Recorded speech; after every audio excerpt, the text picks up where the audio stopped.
Welcome to another video. Today we have the preview of the UFC's fight night, Lemos versus Jandiroba. Great card. I'm very excited. This should be a fun card after we had it. What we had in Denver. Jesus Christ, is it going to be rough to sit through this? I honestly don't think it's that bad as everyone is saying. We have a lot of Koreans, which is weird. I think we have 4 Koreans on the card, but I believe for the first Korean guy fighting, who it's what's his name, Lee, right? I mean, obviously, right, a Korean with a last name Lee. Who would have thought? Lee. From that fight on, I think it's gonna be a pretty fun and entertaining card. So I pretty much think the only fights that are terrible, the first 5 fights of the night, they're pretty bad. I mean, I'm going to watch them because I do this for you guys. But I think betting-wise, it's going to be a mess.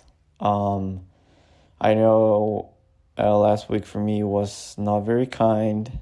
I lost some money, went 1-3 on the bets. I made the energy made me look like a fucking idiot.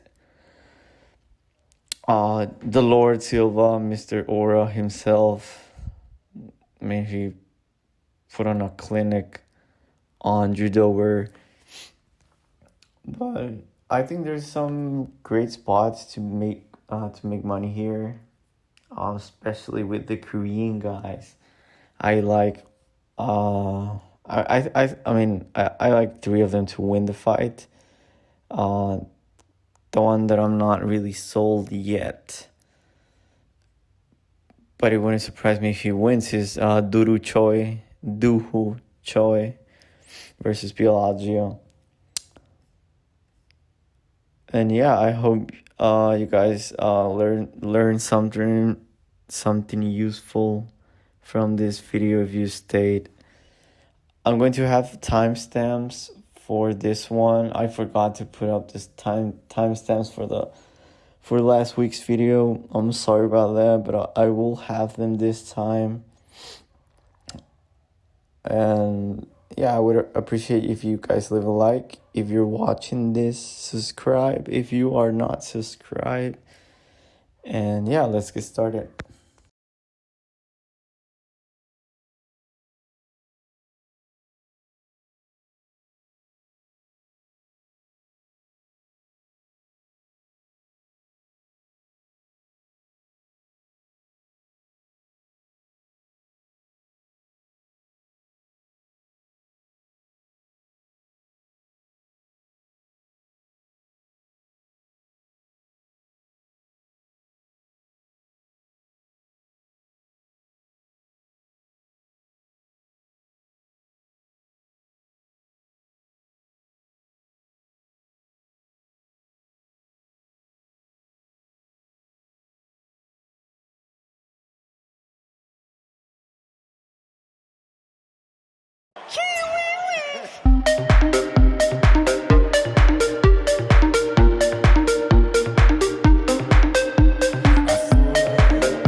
Starting off the card, we have Muhammad Usman versus Thomas the Train Petersen. I'm so glad they put this fight here. Let's just get the heavyweight out of the way, because this fight sucks. Usman sucks, Petersen sucks, but I think Usman sucks a little bit more. Usman, both of these guys are terrible strikers. Usman has the power, yes, he can put you out, but he's a terrible striker. He just throws loopy, telegraphed 1-2s. He's very low volume. He's boring. He's an overrated wrestler. But who is really rating this guy, right? Like, who talks about Muhammad Usman's wrestling? Nobody. Nobody's talking about Muhammad Usman. He sucks. He's terrible. Thomas Petersen, coming off a loss on his UFC debut versus Jamal Pokes, a former middleweight who's just fat as hell. But, I mean, obviously, he was going to have a skill advantage on the feet. He got pieced up. He pieced up Petersen for 3 rounds. Because he's a much more skilled fighter. Fought at greater distance and used his reach advantage. Usman has that reach advantage, but he's not as fast. I don't think he's faster than Petersen. He's slow, low volume, boring. Petersen won in the Contender Series against, I'm not exaggerating here, against the 5'8". I know they say he's taller. He's 5'8", 265 pounds. Okay, that guy's a fucking joke. He got beat by a key lock. Okay? A key lock. And he was fighting on the Contender Series. God, this will look a lot like the Arlovsky fight on 303. Because Petersen will look to wrestle. I don't think he can take Usman down. And he's a terrible chain wrestler. He's not very good on the clinch. He will not throw punches on the clinch. So I think this is going to just look a lot of hugging against the fence. The line is not wide enough for you to place a value bet on Petersen. I mean, you sure as hell are. There's no way you're putting money on minus 150 with Usman here because he sucks. And I mean, honestly, if you're betting, just take the over here. There's no way. I mean, could Usman knock out Petersen? Probably. Is that going to happen? No. I'm going with Thomas the Train here. Give me Thomas the Train.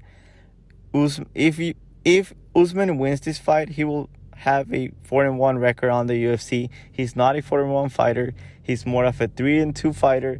Give me Thomas the Train by decision. Next up, we have a women's bantamweight bout. Luana Carolina versus Lucy Pudilova. Hey, maybe I'm still coping big time with the Josh Van L, but hey, these girls have 4 inches of reach on Josh Van. That's how small he is. Okay, he has fucking women's reach. And I picked that guy. Whatever. Luana Carolina, Lucy Pudilova. I'm going with Lucy Pudilova here. And I'm actually putting some money on her.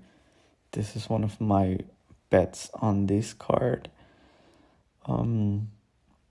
This is his second stint in the UFC. And he is 1-2 since coming back. But one of her losses, I thought she won pretty convincingly versus Jocelyn Edwards. I thought that was a robbery. So, in my book, she's 2-1. And I think a lot of people agree that Edwards lost that fight. I get that you can definitely make the argument that she's more on par with Luana's wins than her losses, that being her level of competition. But Lucy uses her length very well. Both of these girls like to use their length, but none of them will have it here. Doesn't Luana have like an inch, maybe 2 inches of reach on Pudilova here? But I think Pudilova, she's overall a much better MMA fighter. She can offensively wrestle, although she's terrible on her back. But she's got solid boxing. has better cardio, and I'm banking on her being the bigger and probably the more stronger fighter here. She's bigger and more skilled, so that's Lucy for me all day. And Caroline, I mean, she's just lanky and awkward. She always lifts his chin up, and she reaches a lot. And I mean a lot. She really reaches with her punches. She's got pretty bad jiu-jitsu. She's not a good wrestler. She's way too comfortable on her back for her level of jiu-jitsu. Like, she seems comfortable there, but she sucks. She does not have good jiu-jitsu. How is she on a 2-fight winning streak? I don't know. But I think this is a pretty comfortable win for Lucy Pudilova. And I'll have money on her. Give me Lucy Pudilova by decision here. Next up, we have Loic Radzhabov versus Trey Ogden. This is another one of those fights where, I mean, we have 3 fights in a row now where the underdog seems pretty enticing, and I would not blame you for taking a shot with the underdog here again. But I mean, if you're betting, I mean, there's no point betting on Trey Ogden pre-fight. He just gets better as the fight goes on. He's a slow starter. He's a builder. One of those fighters that's a builder. And he will make adjustments because he's very smart. He has great fight IQ. This guy is not an idiot. Okay, he's a very good corner man. He's a coach. He fights like a coach. The problem here is... Okay, so if you're betting on Ogden, don't do it pre-fight. Just wait for him to lose the first round, because he will lose the first round. Radzhabov likes to push the pace, has power, and likes to put pressure on you. And Trey Ogden, he's slow on the feet, and he will fight on his back foot a lot of the times. And he just finds himself with his back up against the fence. And that's a bad recipe, bad fighting style for modern MMA. That's when he cannot wrestle. And I don't think he'll be able to grapple and wrestle here, because although Ogden is a big lightweight, Radzhabov, it's probably bigger. Okay, and he's got some good wins. I mean, he beat Stevan Ribovics, took his 0. He slowed down pretty bad. That's the thing with Radzhabov. Does not have a great gas tank, but he pushes through it. I mean, we saw it with Ribovics, and on his fight versus Al Salwati, we also saw that he pushes through. I don't know if... Yeah, I mean, he has better cardio. I was going to say adrenaline dump, but no. He has better cardio. But he fights through it, and his power does not fade once he gets higher. I mean, we saw put Al-Sawadi to sleep on that fight. And I mean, that was a great fight. That was a great finish, because he was tired, and I don't think he would have won if it went to the judges' scorecards. So that's good. I mean, he has that finishing power, finishing potential. And the guy just does not stop until he gasses. Okay? So he's very good for a round and a half, maybe 2 rounds. So I think whoever wins that second round will win the fight. I don't see Radzhabov knocking out Trey Ogden. He's very smart. So he'll just probably fight on the outside, on the low feet, just keep circling around. And with Trey Ogden, I see a lot of people overhyped. I think his win over Selhuber is blown out of proportion. He fought a perfect fight. You have to give him credit. But Selhuber shit the bed. Okay, so for him to win versus a guy like Selhuber, Ogden fought the perfect fight, but Selhuber wasn't on his best game, It wasn't his night. If Selhuber fights good or does not lose to fight him, because I don't think Trey Ogden necessarily beat Selhuber. I thought it was more of a loss. It was more of a Selhuber lost that fight, if you know what I mean. So I'm going with Radzhabov here. I think it's going to be Radzhabov by decision. And the question here with Ogden is, will he make the adjustments with enough time left? Because we know he will make them, and he will start to look better and better and better as the fight goes on. The question is, will he have enough time to win that second round?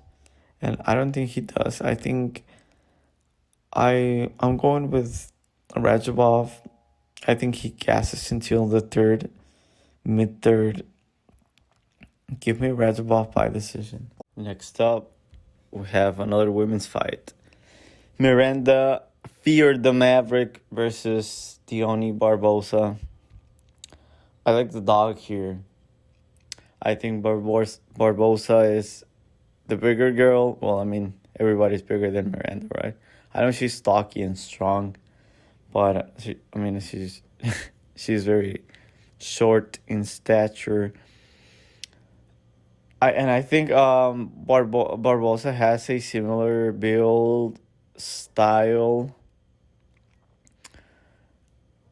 or at least can replicate what Barber, Blanchfield, and Just the Vicious did to Maverick. Will she be able to do that? That's the question here. I think she's very athletic. Barbosa's not a very good wrestler, but this girl beat Karine Silva, okay, back in 2019. I know that was a couple years back, but Karine Silva looks like a world beater right now. What concerns me here for Diony is she took the fight on short notice, and on her UFC debut versus Ernesta Caricari, she dominated for 2 rounds, then kind of got tired, and so her cardio could be a concern, especially since this is on 3 weeks' notice. It's also short notice for Miranda, but she was supposed to fight Tracy Cortez here. And, she has a lot to lose, if you ask me. She was that supposed to be, I think that was the co-main, at least it was on the main card. Now she gets dropped to the early prelims on a shit card. And she has to fight an unranked, up-and-coming prospect that's bigger than her, that's more skilled than her. Hey man, that's tough.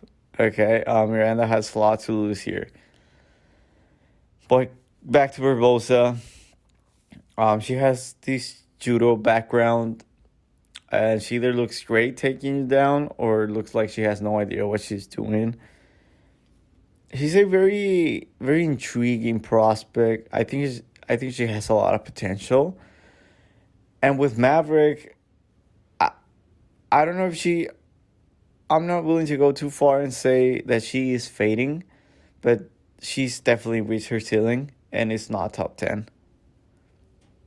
It's beating bad girls, and she's going to lose to ranked, legit top 10, top 15 girls. She's not very good. On the feet, I think I give the edge to Barbosa as well here. My only concern, other than her cardio with Barbosa, is a lot of the times, since she's a black belt and she has very good jiu-jitsu, she accepts bottom positions quite a lot. And that could cause, what if she just accepts bottom position for a round and a half against Maverick? That's not going to look very good on the eyes of the judges. But with Maverick, I mean, what's there to say? She has a heavy boxing style, very awkward. She's slow, doesn't really throw a lot of combinations. She's low volume. She has good jiu-jitsu. I think her jiu-jitsu is very underrated. But I don't think she's a very good wrestler.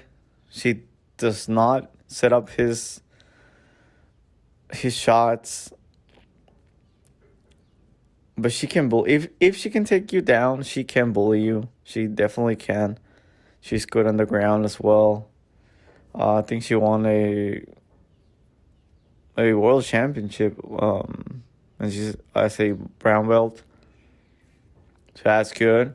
But I mean, this line at minus 200, no way you're betting. No way you put Miranda Maverick in any of your parlays. No way you lay 2-1 odds with Miranda Maverick against a bigger, stronger, more skilled girl. There's just no way you do that. If you're betting, I like Barbosa a lot here. I don't think I'll be getting to the window. But give me the only Barbosa by decision. And honestly, I wouldn't blame you if you took a flyer with her. Next up, we have Brian Boom Kellerher versus Cody Gibson. I saw everybody's on Gibson here, and I think he's the second, if not the biggest favorite. He's a 2-1 favorite, and I think that's crazy. That is fucking crazy. If you're laying 2-1 odds with Cody Gibson, I don't care if he's facing Brian Kellerher here. Cody Garbrandt was a minus 190. So you're telling me Garbrandt wouldn't be a minus 180 versus Cody Gibson?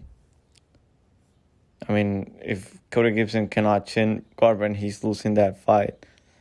I'd say Garbrandt beats him 8 out of 10 times. Yeah, Kellerher is riding a terrible streak, right? He's on a 3-fight skid. But come on, look at his competition. Gibson does not win any of those fights.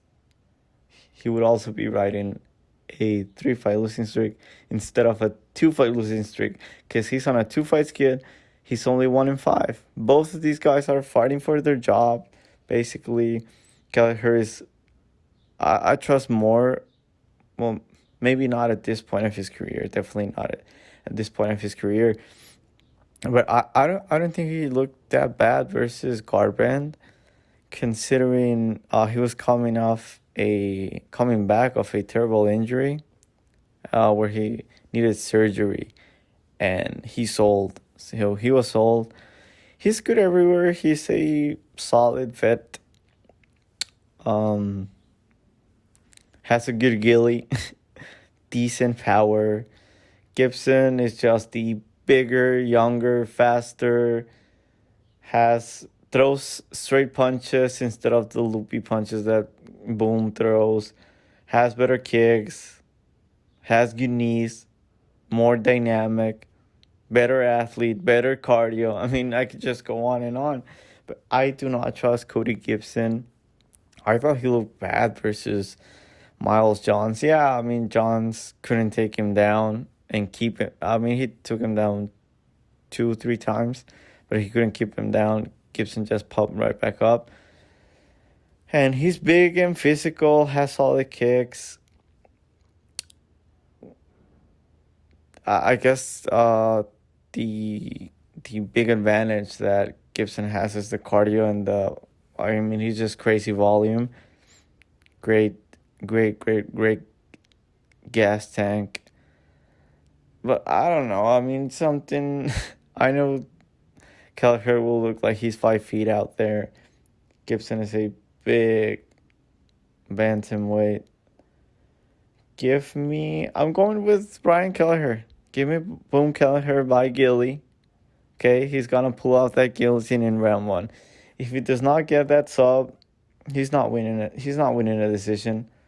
With versus Cody Gibson, not with his style, and I do not think he has the skill to just wrestle Cody Gibson to death for 15 minutes, and he does not have Chapo Jones' power to keep Cody Gibson at bay, to stop him from pressuring you like we saw in that fight.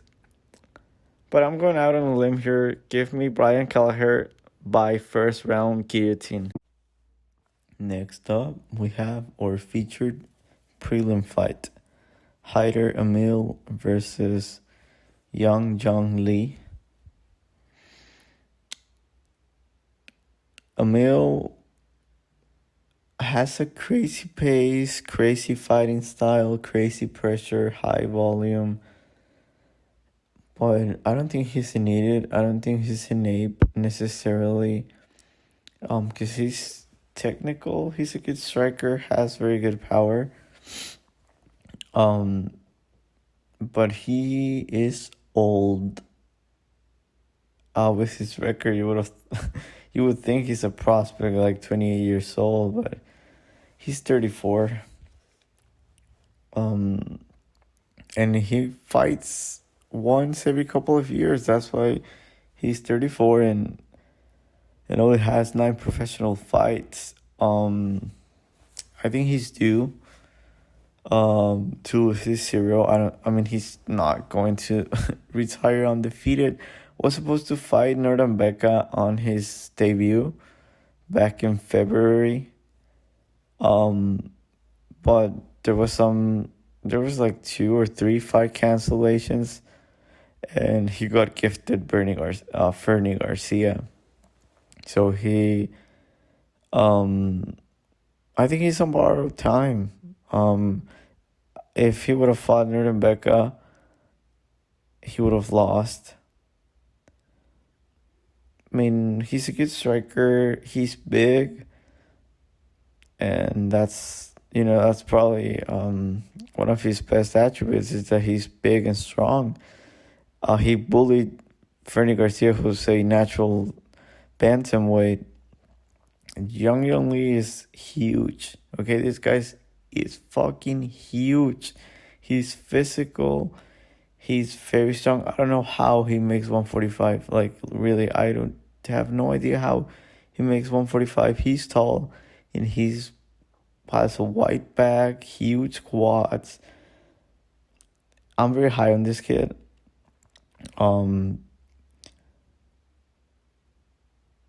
He's on a big winning streak. 8 fights in a row. I know he's fighting a dangerous opponent here, but if Amil is not an idiot, which I don't think he is, I don't think he just goes crazy for the first round like we've seen him do before, because I think he knows Lee's dangerous. Both guys have good volume, but Lee is very good. He has very good tight technical striking. I would have to give him an edge on the wrestling department. Both are bad defensive wrestlers though. But overall, I just think he's bigger, has more power, good volume. He's definitely the better grappler here and has a much better gas tank. So I think my prediction here is that Lee hurts Amil in the first round. Probably gets close to a finish. Amil survives, and Jung Yun Lee gets the second round knockout. And I know the line's wide now. It's probably, let me see. minus 210, minus 200. I'm rocking with Lee on the money line here. Next up, the Korean Superboy facing El Señor Perfecto, Bill Algeo versus Woo Choi to open up the main card. This is a terrible matchup for Choi. It's been 8 years since his last win in the UFC. This dude is cooked. He is cooked. He's done. Has always had questionable IQ. Has good jiu-jitsu, but he's not a very good wrestler. Is a decent striker. Has quick, straight punches. Has some pop. But the guy doesn't move. He's a sitting duck. Only chance he has is if he chins Algeo here. And he's not going to draw Bill Algeo into a brawl. Okay, Algeo here is better everywhere. The only edge Choi has here is probably the chin. Because Algeo took a shit ton of damage on his last fight. And Choi, we know he's tough. But I don't think there's a lot of tear on his body. I know he's old. He still looks like an 8-year-old, but he's 34 now. And Algeo is just better everywhere. He's good, technically sound. He's bigger, taller, longer, lengthier. He likes to pressure people, but he's not stupid. He's kind of like a Trey Ogden type fighter. He's a builder. He gets better as the fight goes on. Makes adjustments. He's not stupid. You have to beat Bill Algeo if you want to win against him. He's not going to make mistakes. He's not going to lose to you. You have to beat him. And this guy is a solid striker, has good combinations, mixes his kicks very well. He's good. This is a terrible stylistic matchup for Choi. The only chance Choi has is if it chins him, and there's no way in hell Algeo engages in a brawl versus Choi. He knows he can cruise to a decision victory here. Probably could even piece him up and get a third round, late second round knockout here. This is El Señor Perfecto all day. I love this line. I'm playing the money line on Algeo. Give me Algeo by decision. Next up, we have our first ranked fighter, Cody Durden, going up against Bruno the Bulldog Silva. This is a very, very close and competitive fight. Bruno Silva has been on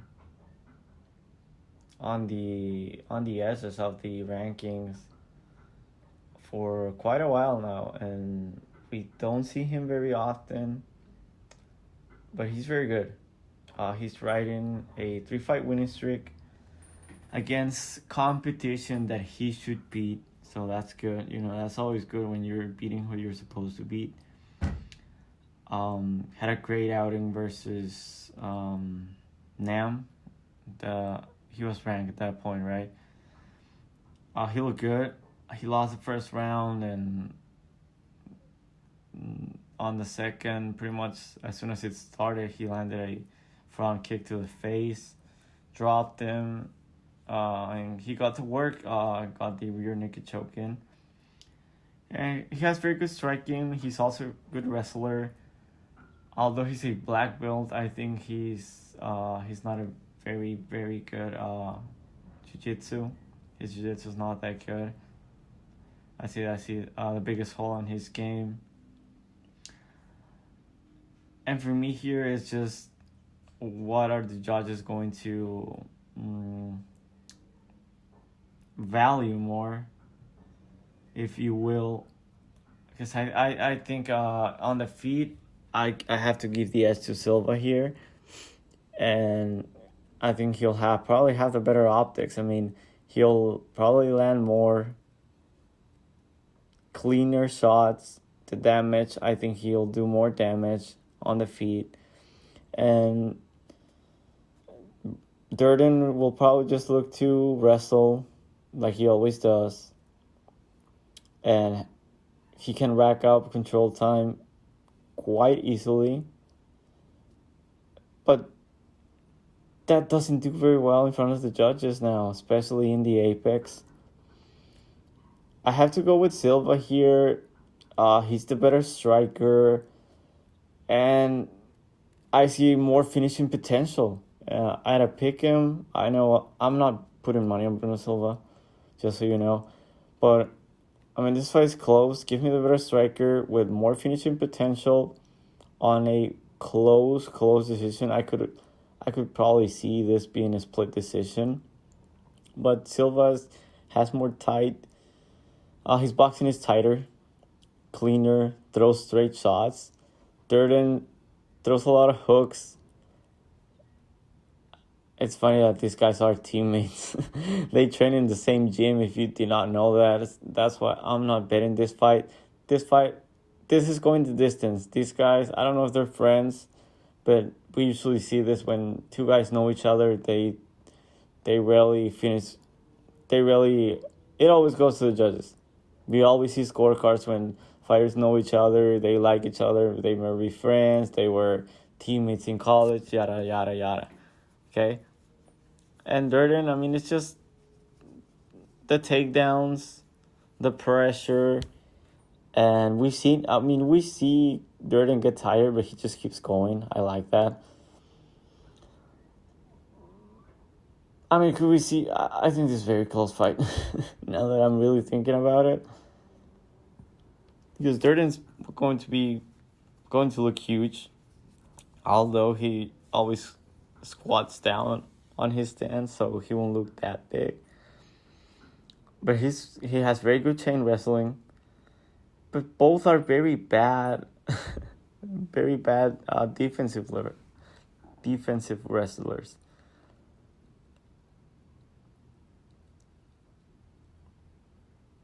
Both have bad jiu-jitsu. I think Durden is more... We've seen him get up a couple of times. I don't think he's doesn't have a very good submission defense. But has good volume and the pressure, has optics. So it's going to be the pressure and control time from Durden against the cleaner, technical, probably more damage done from Silva. And I have to ride with Silva here. Give me Silva by decision. Next up, Holobaugh. The return of Holobaugh versus Kurschewsky. I don't know how to pronounce that name. I don't even care. I don't care about this fight. All I know is Holobaugh is losing this fight. He's 1-5 in the UFC, kind of the same as Cody Gibson. He looked terrible on his last fight versus Trey Ogden. He just laid there, didn't do shit, looked like he didn't want to be there. He's just when he's on the feet, when he's striking, has good striking. I mean, as good as crazy as that sounds, he's not bad. He just leaves his chin up a lot. With Holobaugh, I think this is a sub or bust. With Holobaugh, could he knock Kurschewsky out? I mean, I guess.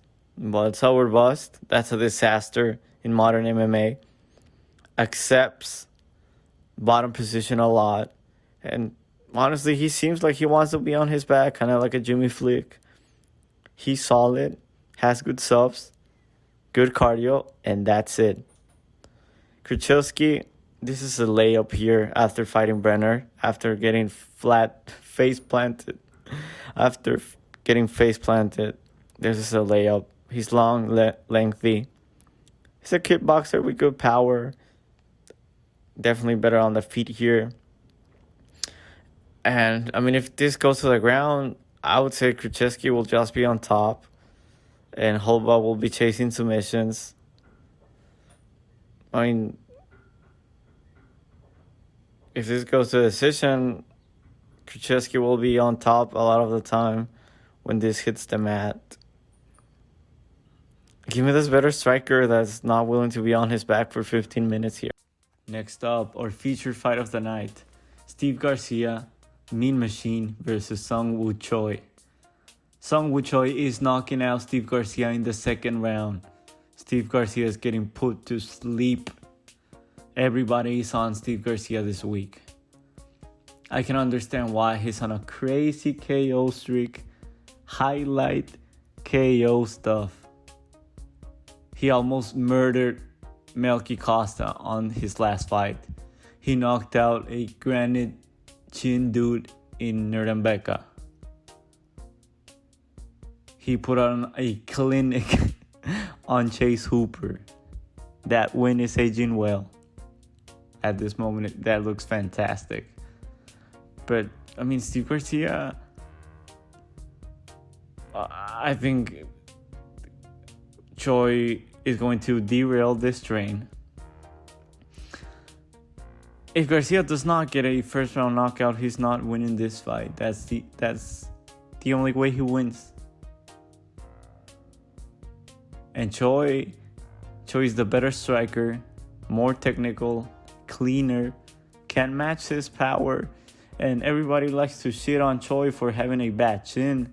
You can say the same thing about Garcia. Garcia is also chinny. Choi has a better gas tank. Garcia just gases in the second round because he's always trying to go for the kill in the first round. Garcia cuts a lot of weight to make 45. This fight will be at 45. Unless he misses weight on accident. We know how that bullshit that those weight bullies like to do it in the UFC, and they don't have any consequences.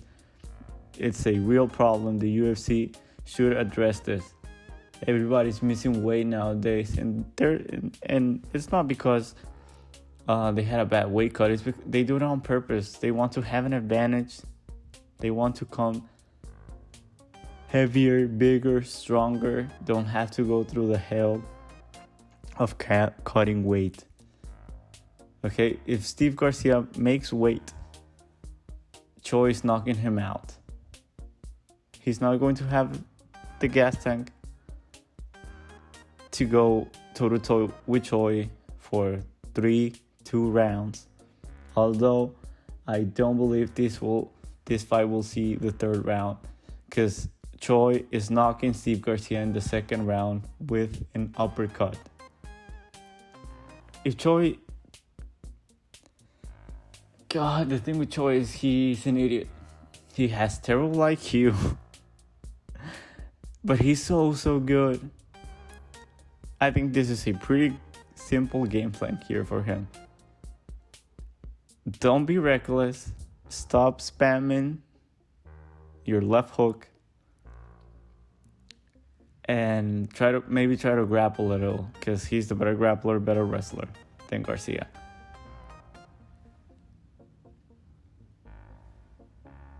I know how this will pan out. You're going to look like a fucking idiot if you pick whichever fighter you pick. If he gets KO, you're going to look like a fucking idiot, because it's going to be ugly. Whoever gets put to sleep will look like a fool out there. Okay, I have to go with a better striker. Both are chinny. Woo Choi is a better athlete. I just don't know what I'm supposed to be. I know it's hard to trust him. His IQ and his chin. And that's a recipe for disaster against a guy like Garcia. I just hope Choi grapples a little bit, but he never does it. He's a very good grappler, but he just never does it. If he grapples, he wins comfortably. Easy. Like he could probably get a third round finish. If he grapples for 2 rounds, Garcia will be exhausted. But I'm predicting here Choi second round knockout by an uppercut. I will be betting Choi by knockout. Okay, this is one of my best bets. One of my bigger, more confident picks on this card. So Steve Garcia is getting put to sleep on Saturday night. That's my dog. That's my dog. And anybody got to say anything, you let me know. That's my dog. Next up, we made it to our co-main event. If you have made it this far, I really appreciate you sticking out for your boy. Leave a like, leave a comment down below if you think I'm an idiot for picking Woo Choi. Please let me know how wrong am I and how Steve Garcia is a lock. Steve Garcia by KO, it's a lock. Please let me know in the comments. Leave a dislike if you think Garcia will win. Anyways, Tavares versus the Iron Turtle. Both have losses to RoboCop. Didn't Tavares made it to the second round, right? Did he? I know Park got finished by RoboCop. Let me double check that because I do not want to be lying out here.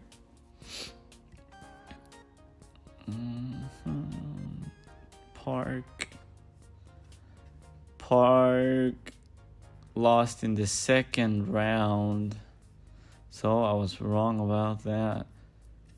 Did Tavares made it all the way through?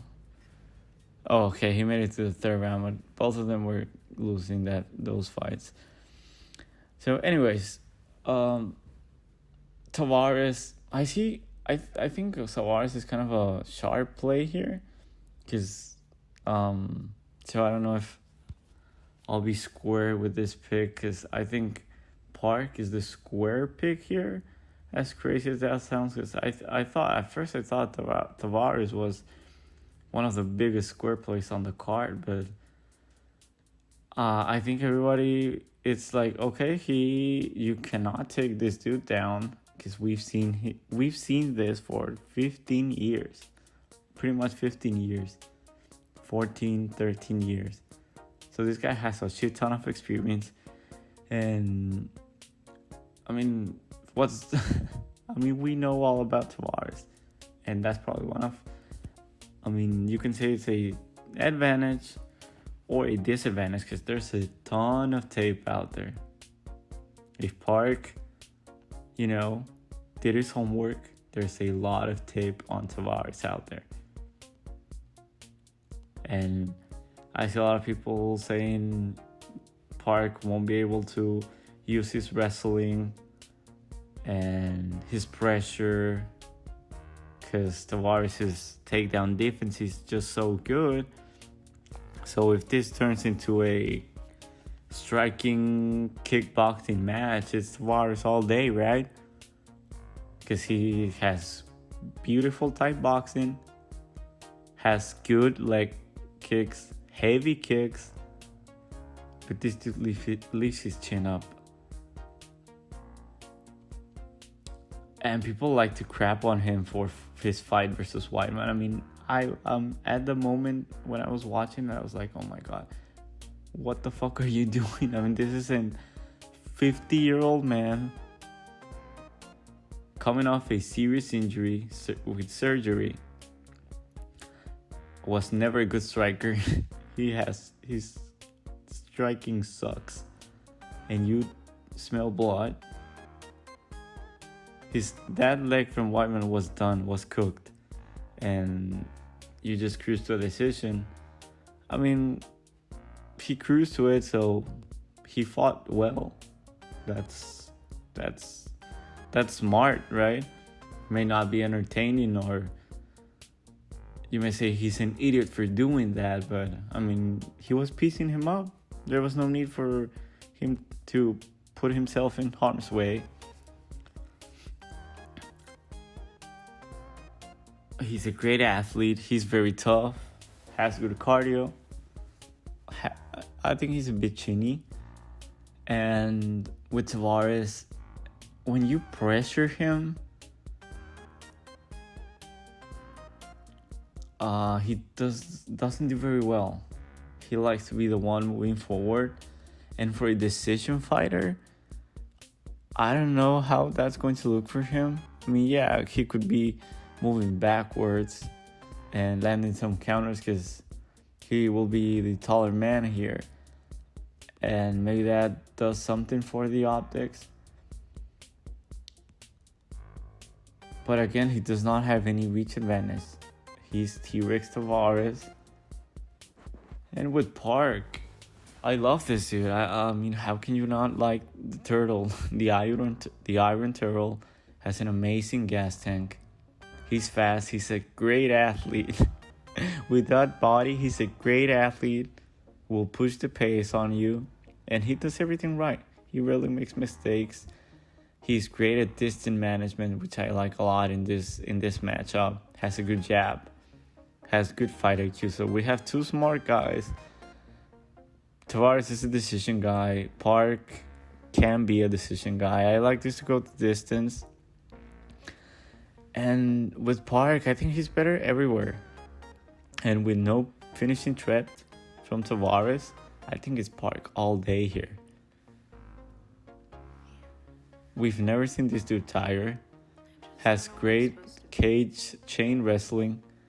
And has a very odd and unorthodox wrestling style.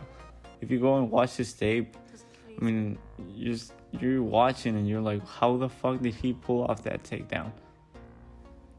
Like, it's not textbook, it doesn't make sense, but it works for him. He's very awkward and unorthodox.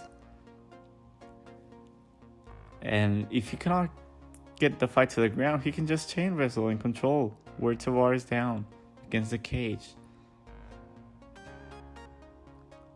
If anyone is gassing out or slowing down first, it's definitely Tavares. And if they're wrestling, it's Tavares all day. He will fade first for sure. Give me Park. Give me the turtle by decision here. Finally, the main event. The reason why we are all here to watch this high-level women's MMA fight. Jesus. Amanda Lemos versus Verna Jandiroba. I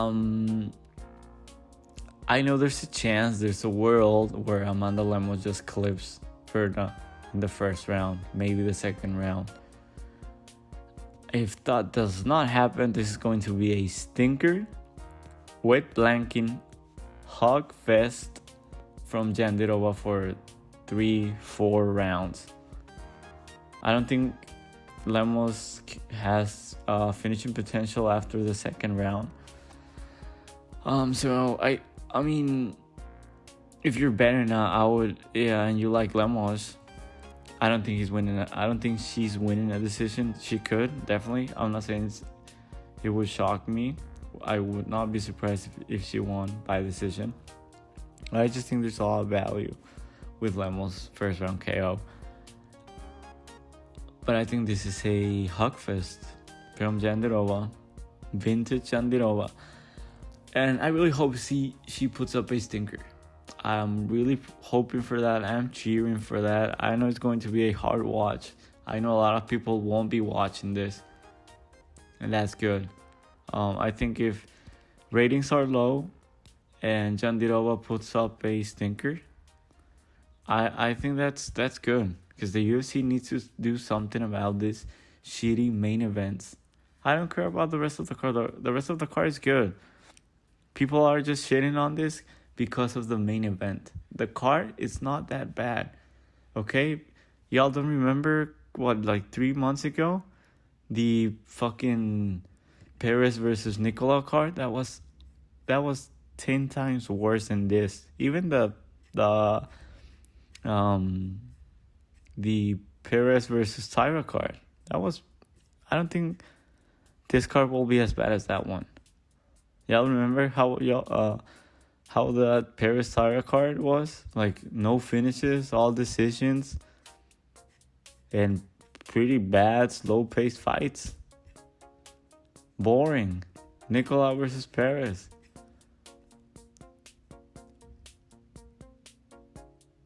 That was also a very bad card on paper. Because when we actually watched that, I mean, we had some finishes. It wasn't that bad. Now that I'm seeing it and remember watching those fights, it was not terrible as it looked.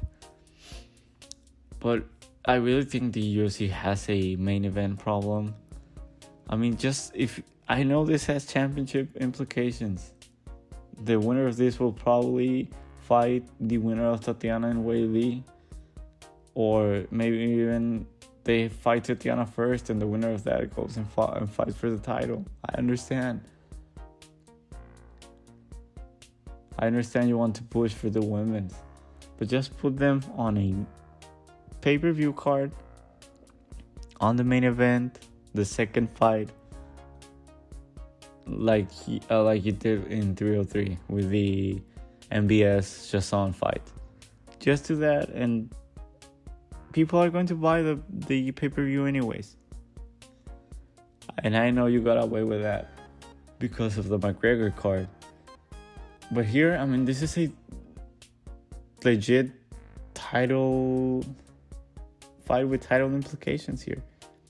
I mean, I don't think it would be that much of a problem. And it would be a 3-round fight, not a 5-round fight. That's better. That's a lot better for a fight like this. But back to the breakdown. Lemos, I like Lemos a lot. He's a very good striker, has good kicks, has power, okay? I'd say Lemos hits harder than probably all of the 125-pound girls. All of the flyweights. I think she and Andrade have legitimate bantamweight power.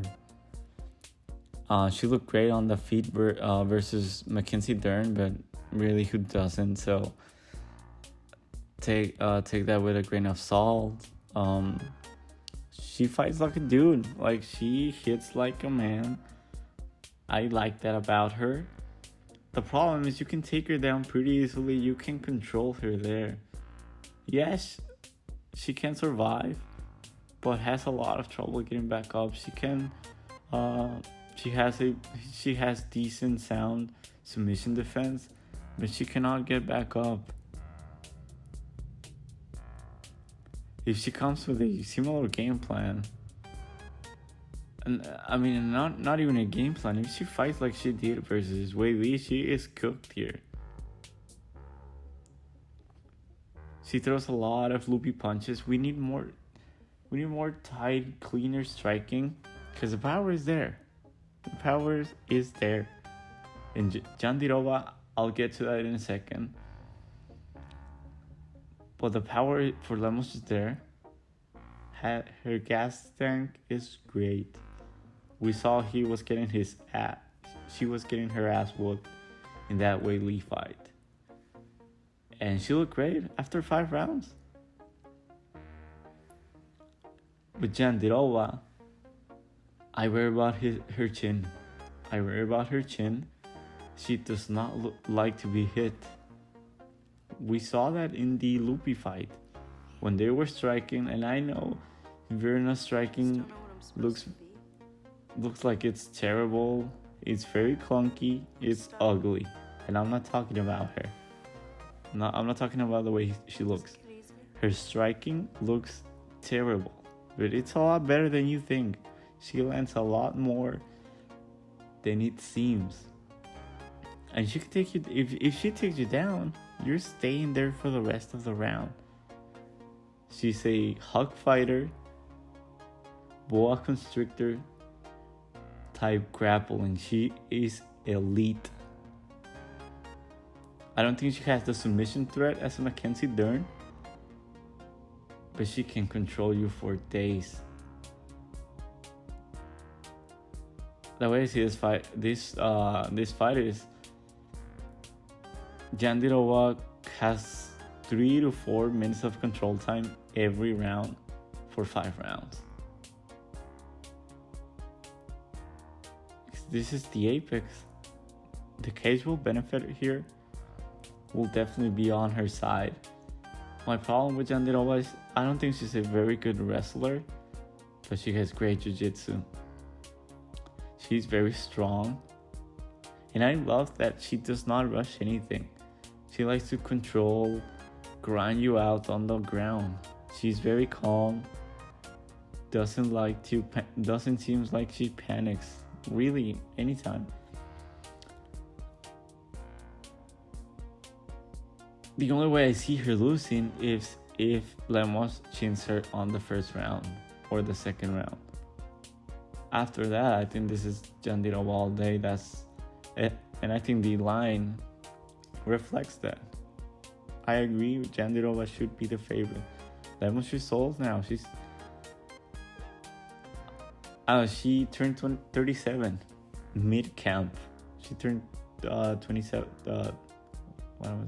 37. Like 2 weeks ago, right? Let me see. So she is. I know she's 37 now.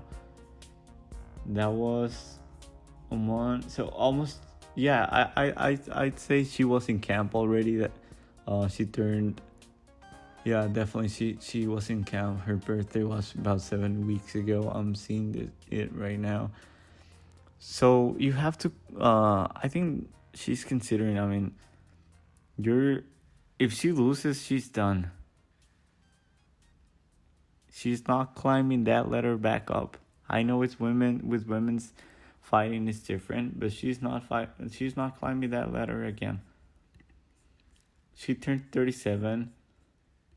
I mean, at what point is it enough? You know, like you're preparing for another fight. This is a high stakes fight, so she's probably was an 8-10 week camp, if not 12.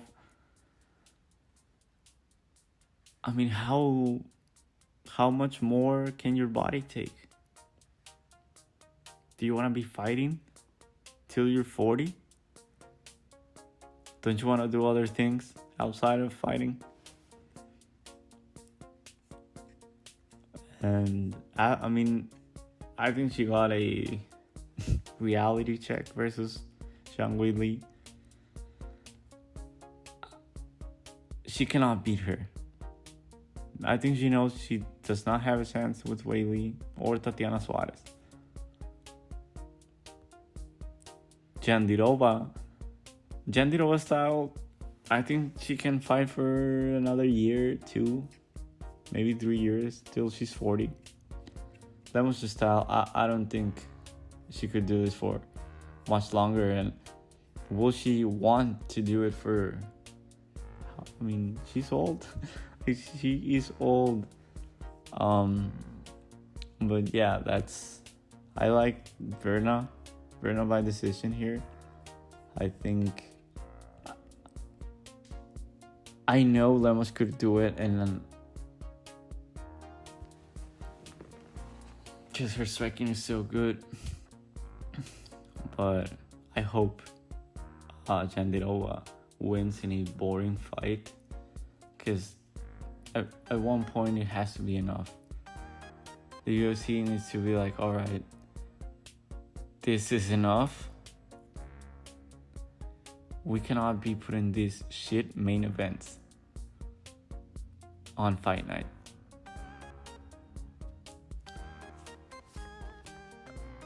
So I'll go with Berna by decision, hoping she puts up a stinger so the UFC finally addresses this situation, because I know the hardcore fans will always watch it. But the casuals, this is not a good product if you're looking for new watchers, new fans. I mean, if I go to my friend's house and I'm like, oh, there's this UFC fight night event tonight, and I see, oh, who's fighting? Oh, Lemos versus Jandiroba. The winner of this fight will be fighting for the championship. And Jandiroba goes out there with blankets Lemos for 25 minutes. They're gonna be like, oh, so this is a elite top level fighting. I'm never watching the UFC again. But anyways, that's my rant there. I hope Virna gets it done.